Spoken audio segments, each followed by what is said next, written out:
evening, Warriors. Welcome back to another episode of the Grass Lake Sports Weekly Report. I am your host, James Charles. It is Sunday night, May 17th. May 17th, 2026.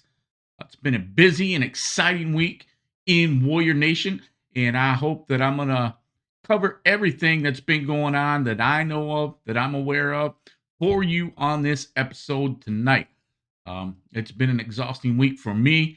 We've got both boys playing baseball. We actually just got home a little while ago from a tournament in Eaton Rapids with Wyatt and the Renegades 14U team. Exciting day, and I'll get into that a little bit more coming up in this episode. And also today, big shout out to my wife for sticking with me for 18 years of marriage. It is our anniversary today. We've been together for about 26 years, but she's put up with me for a long time, so I appreciate her and everything that she does. And then we're just celebrating our anniversary today. But I want to jump right into all the exciting stuff we've got for you this week. We've got some track and field stuff, exciting stuff coming up. Baseball, some basketball stuff, some soccer, girls soccer. We are moving into some postseason action coming up real quickly. But lots of stuff to get into and cover.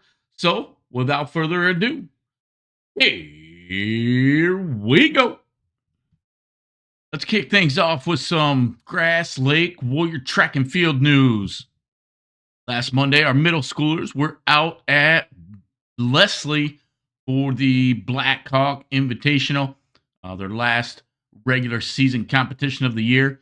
In the men's 70-meter, Marshall Johnson paced the Warriors in sixth place with a time of 9:36.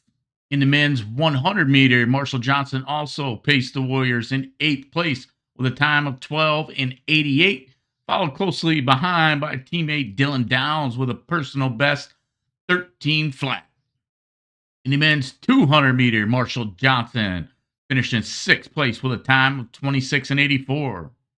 In the 400-meter, we had Harrison Murphy representing the Warriors with a time of 1 minute 6:60. In the men's 800-meter, Mason Basham led the Warriors with a time of 2 minutes 37:03 for a personal best, followed closely behind by teammate Liam Foley with a time of 2 minutes 42:90, a personal best for him as well. In the men's 1600, both Mason and Liam also finished back-to-back in that one. Mason with a time of 5 minutes 42:75, and Liam with a personal best 5 minutes 46:35. In the 55-meter hurdles men's division, Dylan Downs with a personal best 9:07 to finish in first place for the Warriors. In the men's 4x100 relay, the team of Levi Butler, Sam Riccardi, Grady Jones, and Grayson McCurry finished in fifth place with a time of 53:68. In the 4x200, Easton Jarko, Levi Butler, Gunnar Davis, and Emmett Kidd finished in sixth place with a time of 1 minute 49:78.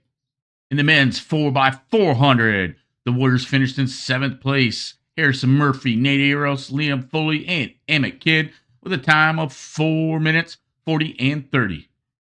In the men's 4x800 relay, the team of Rylan Guerrero Horner, Josh Holder, Lewis Hilberry, and Mason Basham finished in fourth place with a time of 10 minutes 17:29.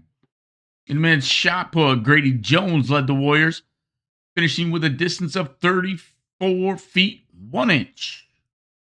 In the men's pole vault, Cooper Cole led the Warriors with a height of 6 feet and 6 inches.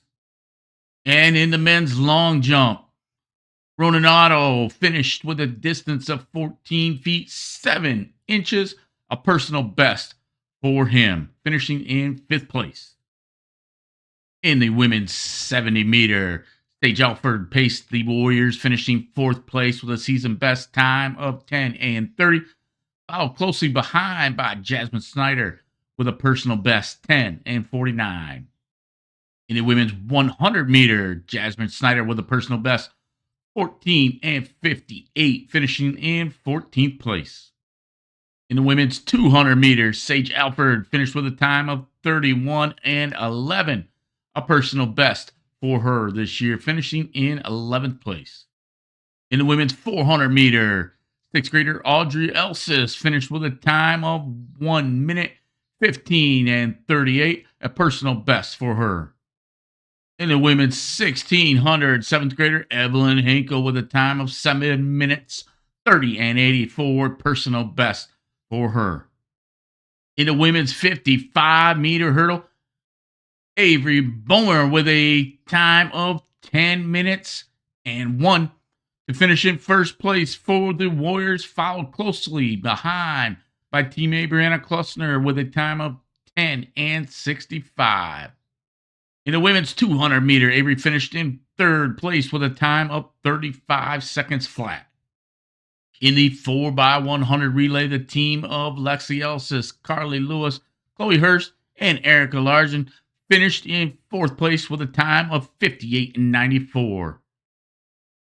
In the 4x200, Chloe Hurst, Audrey Elsis, Sage Alford, and Lexi Elsis finished with a time of 2 minutes 13 and 32, good for fifth place. In the women's shot put, Riley Kelch led the Warriors with a distance of 24 feet 2 inches. In the women's high jump, Sage Alford finished with a height of 4 feet 8 inches, followed closely behind by teammate Avery Bomer with a height of 4 feet 6 inches. And in the women's long jump, seventh grader Braxton Zagarlowitz Wagner finished with a distance of 13 feet and 6 inches, good enough for third place. So as a team, the men's team finished in ninth place with a total of 21 points, and the women's team finished in fourth place with a total of 54 points. As I mentioned, there's still a few more events on the 2026 calendar for the middle schoolers. Regional in Ypsi-Lincoln, the Mid-Michigan Megastar Meet, and the MITCA Champions of Champions.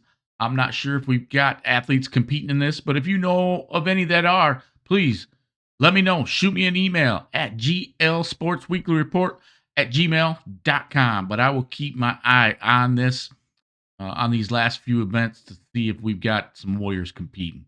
And I will keep you up to date. Then on Saturday, we had our high school track and field athletes down at Adrian Madison for regional competition, looking to punch their ticket to the state finals. In the men's 4x800 relay, the team of Brogan Sallow, Emmett Van Cleve, Connor Butler, and Connor Sherwood qualified for the state finals with a time of 8 minutes 28 and 25. In the men's 800 meter, Carson Sherwood qualified for the state finals with a time of 2 minutes 2 and 14, good enough for fourth place at the regionals. In the women's pole vault, senior Ashley Simon went 9 feet 3 inches, good enough for third place and to move her on to the state finals. In the women's 4x100 relay, Ashley Simon, Elia Klaus, Maya Vigeland, and Avery Jones finished with a time of 52 and 50, qualifying them to compete at the state championships. And then in the 4x400 relay, the team of Ava Cruz, Avery Jones, Adeline Jerko, and Maya Vigeland finished in first place with a time of 4 minutes 12 and 88, regional champs, and we'll move on to the state finals. Way to go, girls. So an exciting week for our Warrior track and field athletes. They will head down to Jonesville coming up this week on Tuesday night for the Cascades Conference Championships. That event starts early in the afternoon, 1 p.m. So good luck to all those Warriors that'll be competing in the conference championships on Tuesday. Let's talk varsity softball news. Our Lady Warriors went to battle this week. They did have a conference matchup scheduled for Monday night against Vandercook. Unfortunately, Vandercook had to forfeit. Not sure why. Hard telling. At any rate, so they did not compete on Monday night.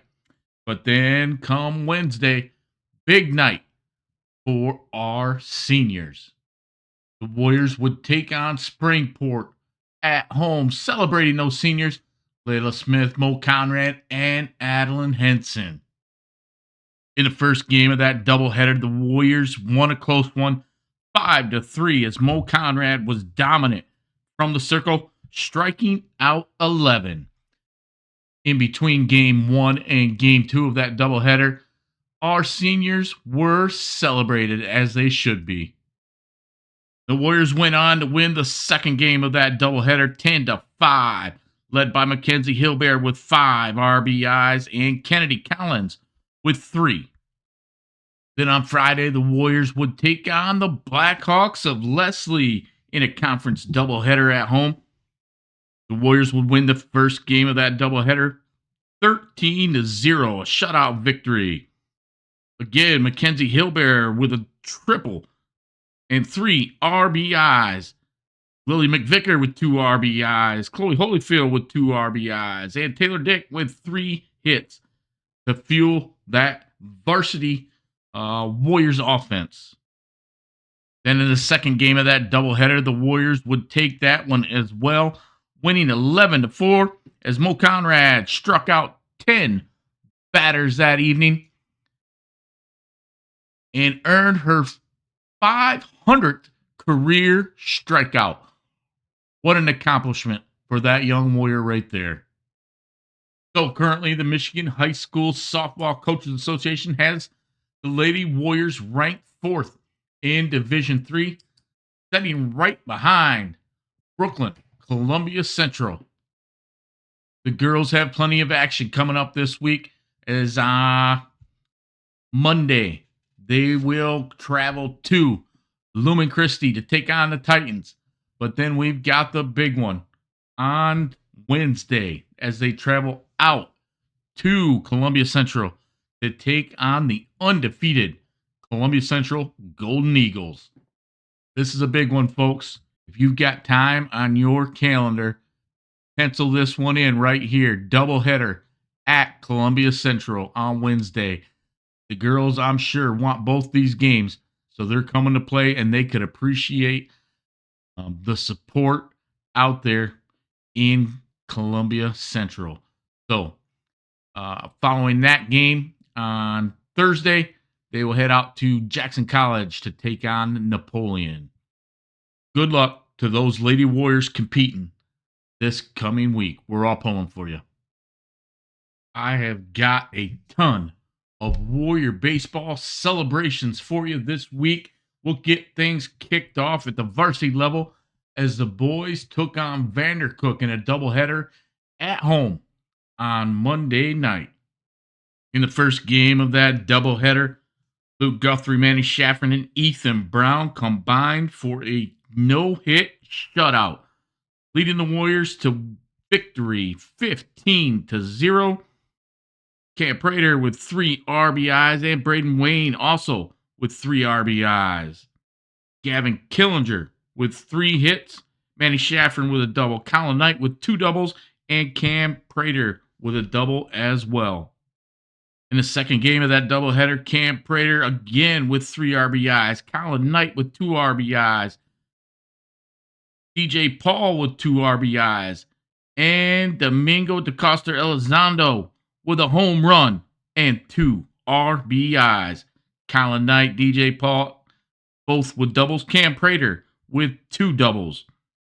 Manny Shaffron, Luke Guthrie, and Braden Wayne combined to strike out 12 Jayhawks. So after those 2 victories over Vandercook, that improved the Warriors conference record to 18-0.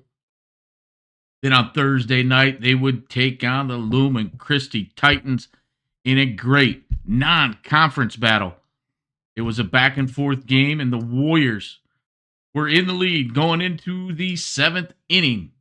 Unfortunately, gave up 4 runs in that inning and lost to the Titans by a score of 7-8. On the offensive side of the ball, Luke Guthrie with 2 hits and Manny Shaffrin with 3 RBIs. Doubles by Cam Prater, Gavin Killinger, and K-Line Westcott. Then on Friday night, the Warriors traveled out to Leslie for a big conference doubleheader against the Blackhawks. The Warriors took down game 1, winning 9-5. Led at the plate by Gavin Killinger with 3 hits. Luke Guthrie with 3 RBIs. Guthrie, Prater, and Killinger all with doubles in that game.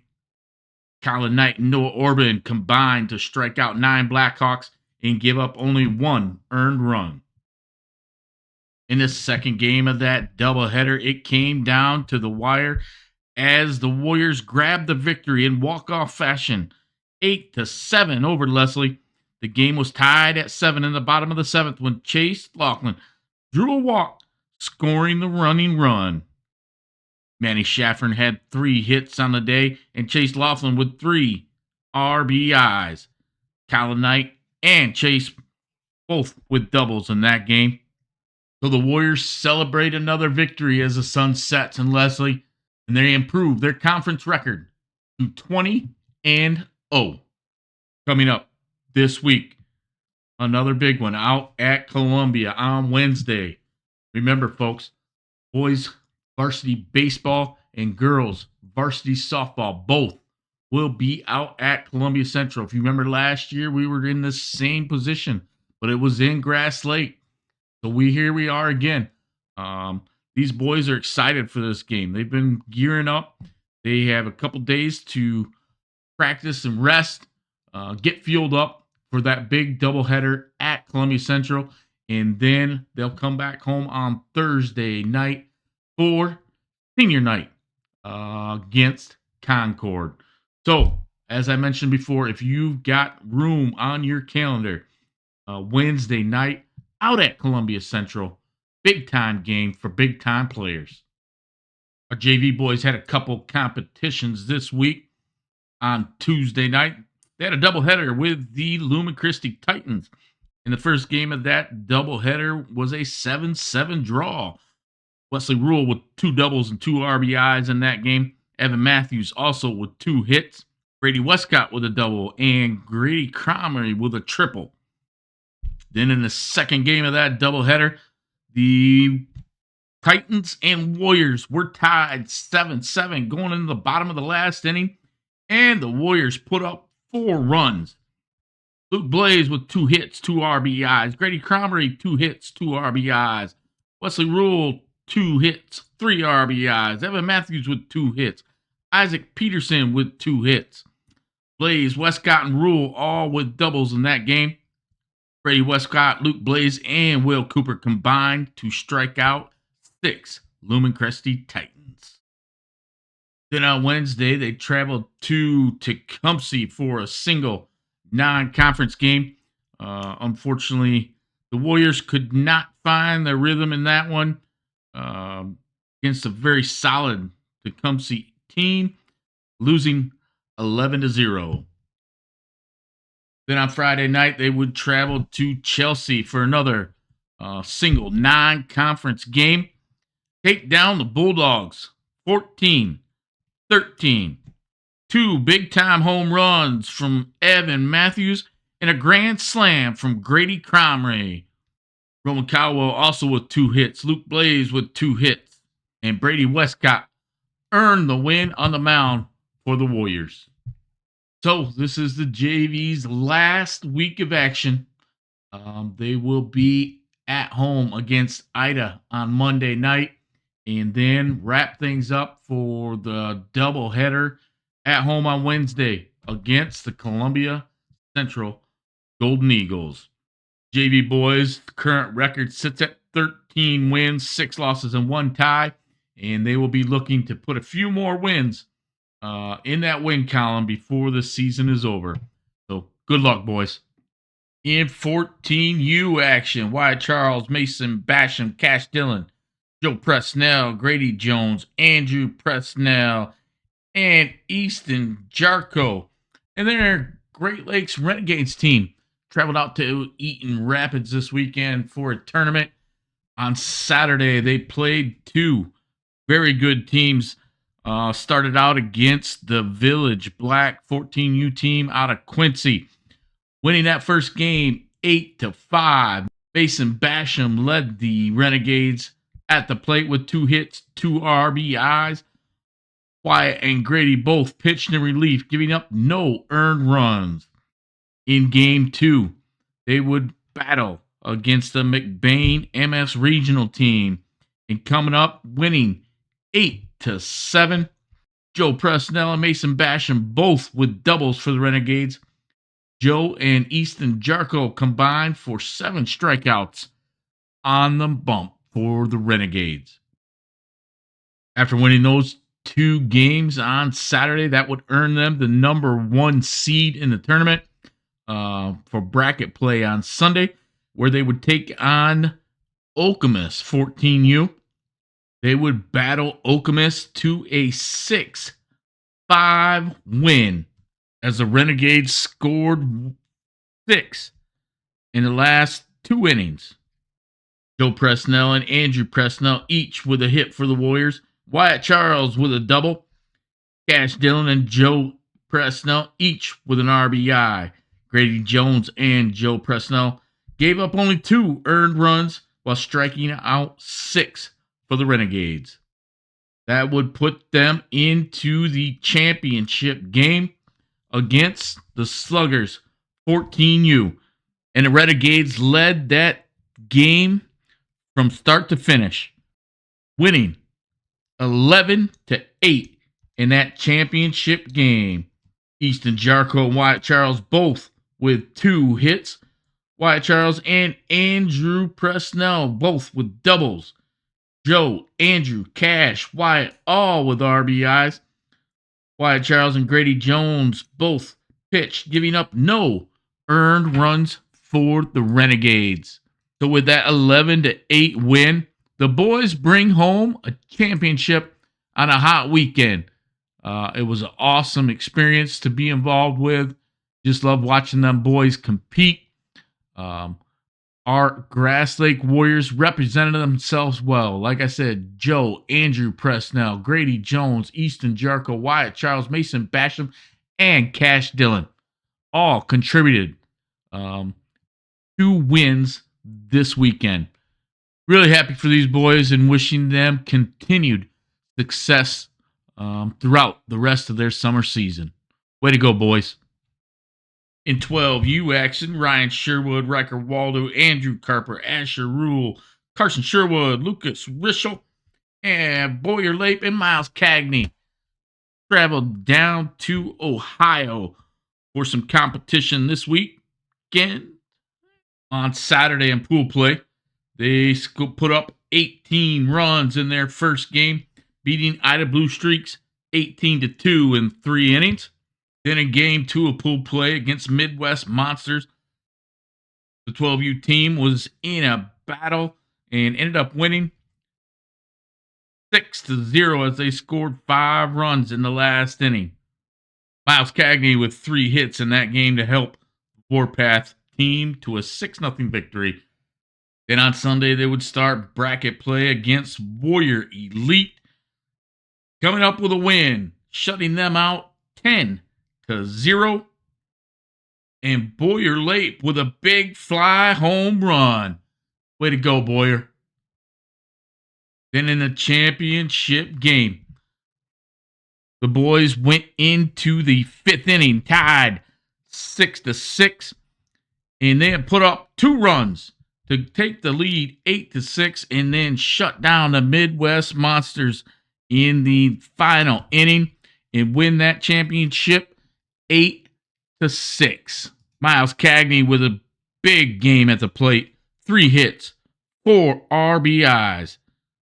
Riker Waldo pitched 2 2/3 scoreless innings for Warpath in that championship game. So, way to go, boys.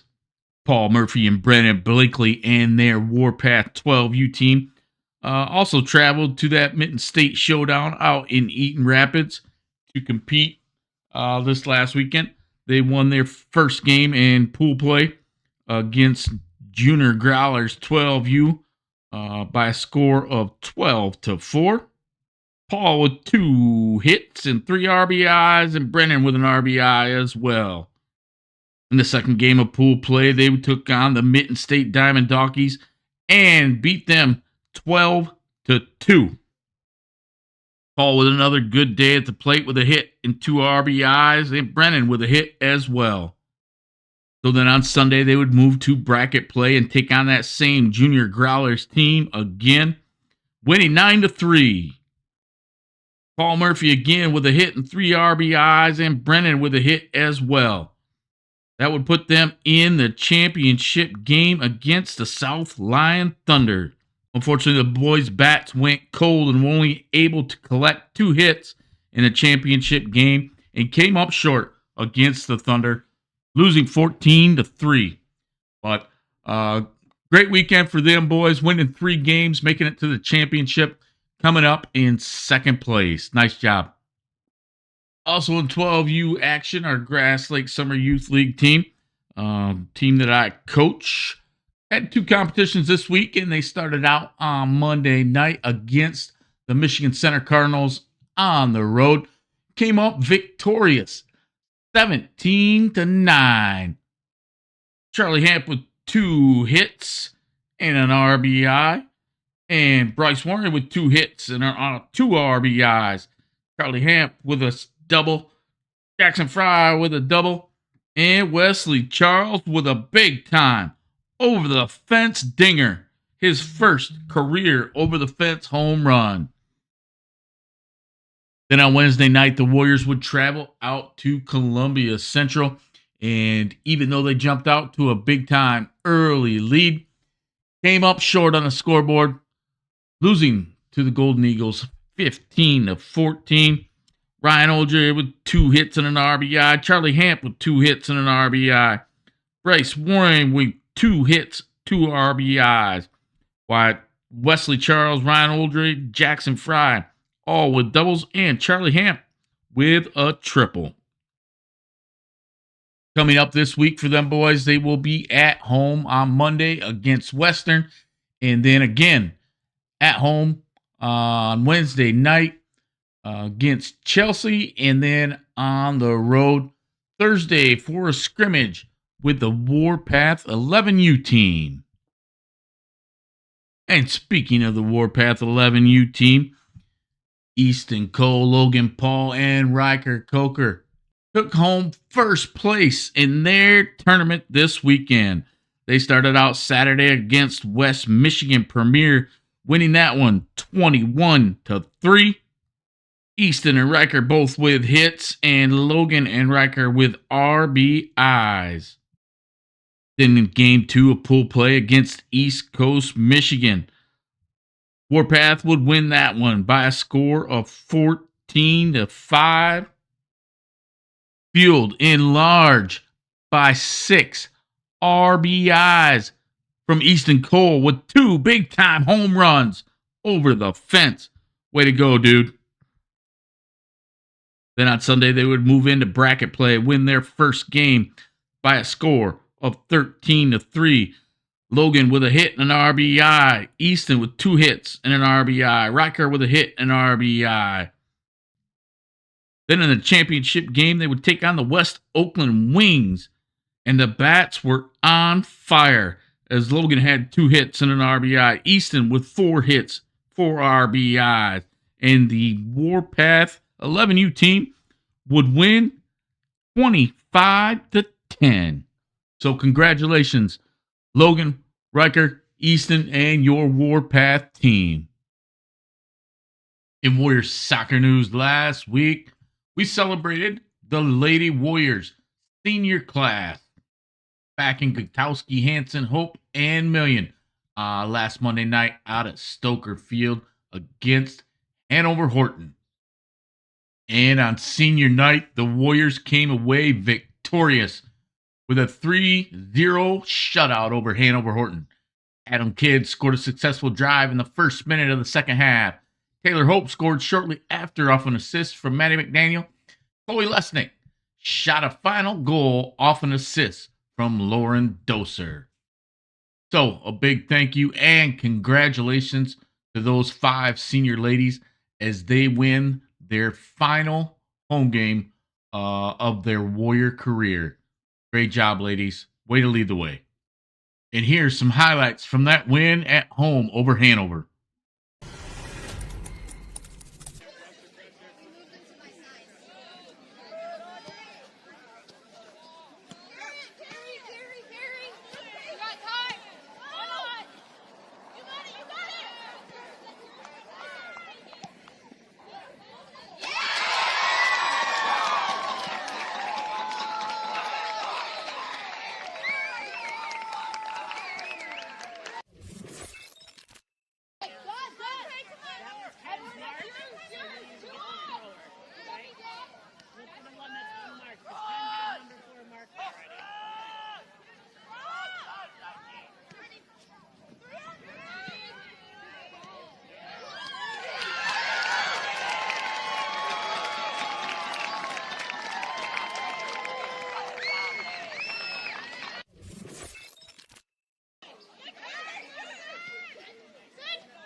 Also, last week, the JV team finished their season against Western in a 0-0 draw and ended the 2026 season undefeated. So the future is looking bright for the Lady Warriors soccer team. Then on Wednesday, the Lady Warriors would travel out to Leslie for their final conference match of the year. And here are your highlights from that game against Leslie.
So the Warriors put up 6 goals in that competition, beating the Blackhawks 6-1. Taylor Hope with 2, Alan Kidd with 2, Chloe Lesnick and Vivian Vitale with 1 each.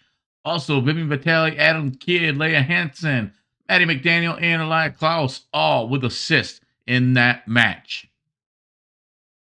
So the Warriors finish up conference play with an impressive 10-win, 1 loss, and 3 tie record, finishing just behind Manchester for that conference title. But they will shift gears. They have a game on the 18th, which is actually tonight. I'm recording this on Monday. This portion of the show I'm doing on Monday night against Adrian Lenaway Christian on the road. And then after that, on Thursday, they will start post-season action. And their first game in district play will be at home on Thursday night against Dundee at 5:30 p.m. You've heard me say it many times before. I'm sure the girls would appreciate every Warrior that can possibly be there in the stands to cheer them on, to encourage them, and support them. So once again, that's Thursday night districts at Grass Lake against Dundee. Go get it, girls. And lastly, don't forget that the boys are putting together a golf outing on July 24th out at Calderon Golf Course. It's an 18-hole scramble, $300 per team. Get a hold of Coach Wheeler. If you got any questions, just shoot him an email, rtwheeler04@gmail.com, and he will get you squared away. But that is July 24th at Calderon Golf Club.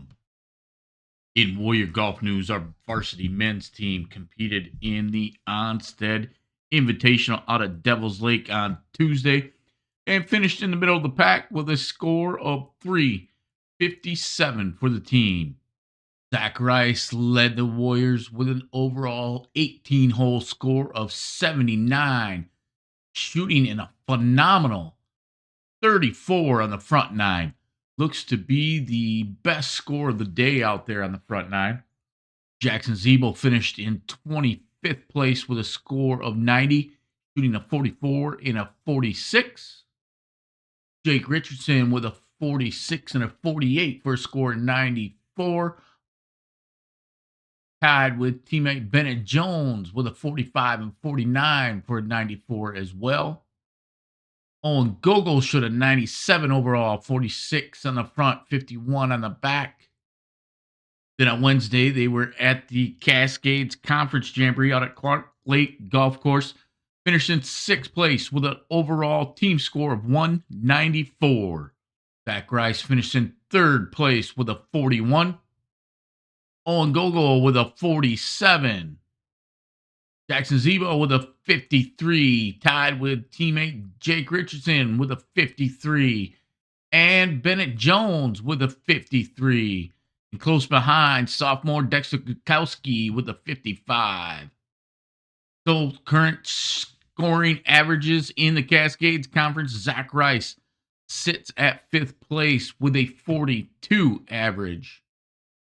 Bennett Jones sitting with a 46.5. Jackson Zebo with a 48.4. Owen Gogol with a 50.6. Jake Richardson with a 51 even. Dexter Gutowski with a 55.2. And Grayson Moser with a 60.5. Next week coming up, the boys will have the Cascades Conference Championships out at Ella Sharp Park Golf Course on Tuesday, starting bright and early in the morning, 9 a.m. Good luck, boys. And then some more stuff coming up on the horizon. The 19th annual Grass Lake Regional Chamber of Commerce golf outing. This is a community fundraiser that benefits the Chamber of Commerce, the Grass Lake Summer Youth League, and the Grass Lake Warrior Club. This is a 4-person golf scramble. Includes cart, catered dinner, 18 holes of golf. There's definitely Plenty of prizes to be won, silent auction, skins contests, closest to the pin competitions. But the entry fee for that, I believe, is yes, $360. They're also looking for sponsors for that event. So if you're interested in sponsoring the dinner or beverages or some T-shirts, that option is available as well. But I will have the link for this document in the description of the show. I have been to this for about the last, I don't know, 10 years or so, and it's always a great time for a great cause. Once again, that benefits the Chamber of Commerce, Grass Lake Summer Youth League, and the Grass Lake Warrior Club. Coming up Friday, June 26th. And I missed this one last week. The Grass Lake youth football signups are now open. This is for third, fourth, fifth, and sixth graders.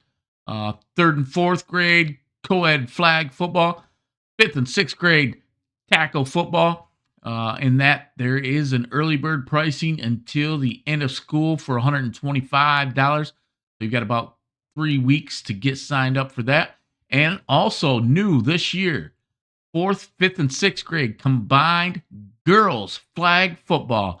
So that's exciting stuff as the girls flag football across the nation has really picked up over the last couple years.